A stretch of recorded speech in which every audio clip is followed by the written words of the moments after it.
Assalamualaikum warahmatullahi wabarakatuh. Di video kali ini kami akan berbagi pengalaman ketika melakukan perubahan status data pekerjaan di BPJS Kesehatan yang awalnya sebagai pekerja bukan penerima upah seperti pedagang, wira swasta, dan lain sebagainya.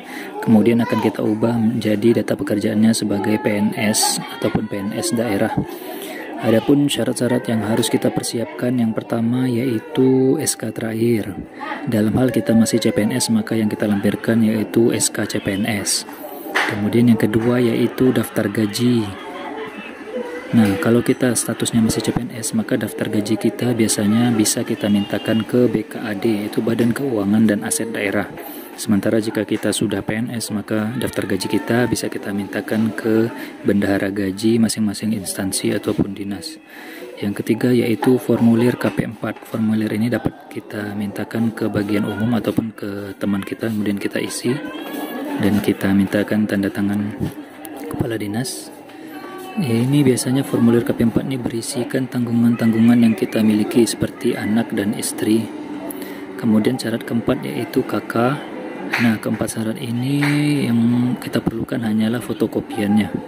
Kemudian syarat tambahan yang kelima, dan ini cuma sebagai tambahan dan tidak wajib, yaitu kartu BPJS lama yang asli. Setelah kelima syarat ini kita siapkan, kita langsung saja pergi ke kantor BPJS Kesehatan.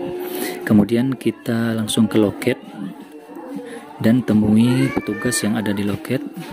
Nah, nanti kita akan ditanyakan apa keperluan kita.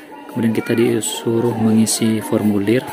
Di antaranya yang diisi adalah nomor HP dan fasilitas kesehatan yang akan kita pilih. Fasilitas kesehatan tingkat pertama yang akan kita pilih, seperti klinik apa yang akan kita pilih. Nah, setelah itu kita dipersilakan untuk menunggu, sedangkan data-data kita diambil dan diproses di dalam kantor BPJS. Nah, selama menunggu ini lamanya tungguan tergantung kepada antrian saat kita mengurus. Kalau kami kemarin kisaran 15 sampai 20 menit karena lumayan lama yang melakukan pengurusan di BPJS Kesehatan. Nah, setelah selesai diurus dan diubah di sistemnya, maka nama kita akan dipanggil oleh petugas, dipanggil kembali. Kemudian syarat-syarat yang kita serahkan tadi juga dikembalikan lagi. Nah, sebagai informasi, untuk saat ini BPJS Kesehatan tidak lagi melakukan pencetakan kartu karena sekarang sistemnya sudah online. Jadi ketika kita akan berobat ke fasilitas kesehatan, kita hanya perlu menunjukkan KK, atau kita bisa mendownload aplikasi Mobile JKN. Di aplikasi tersebut ada menu kartu peserta. Di sana ada kartu peserta kita berupa file.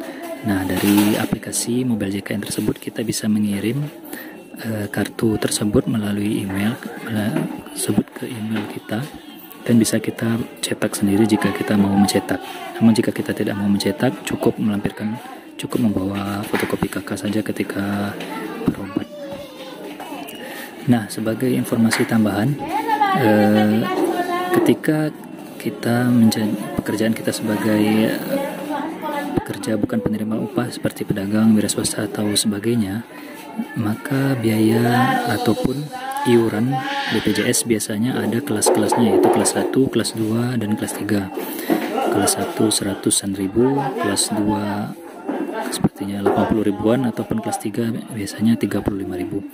Nah, ketika data kita sudah diubah menjadi PNS, maka otomatis kelas kita menjadi kelas 1 dan iuran kita pun berbeda dari peserta umum lainnya.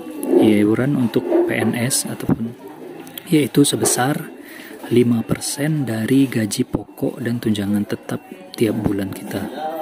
Dengan yang sedangkan dari 5% ini yang menang, bukan semuanya kita yang melakukan pembayaran. Jadi dari 5% itu 4% ditanggung oleh pemerintah ataupun kantor, sedangkan kita hanya menanggung 1%-nya. Jadi ketika kita mengubah menjadi tetap kerjaan kita menjadi PNS, maka iuran kita sebesar 1% dari gaji pokok kita ditambah tunjangan-tunjangan tetap. Jadi seandainya gaji pokok dan tunjangan tetap kita 2 juta, maka iuran yang dipotong oleh bendara yaitu 1% dari 2 juta yaitu Rp20.000. Sedangkan 4%-nya ditanggung oleh pemerintah. Demikian video kali ini, semoga informasi bermanfaat. Assalamualaikum warahmatullahi wabarakatuh.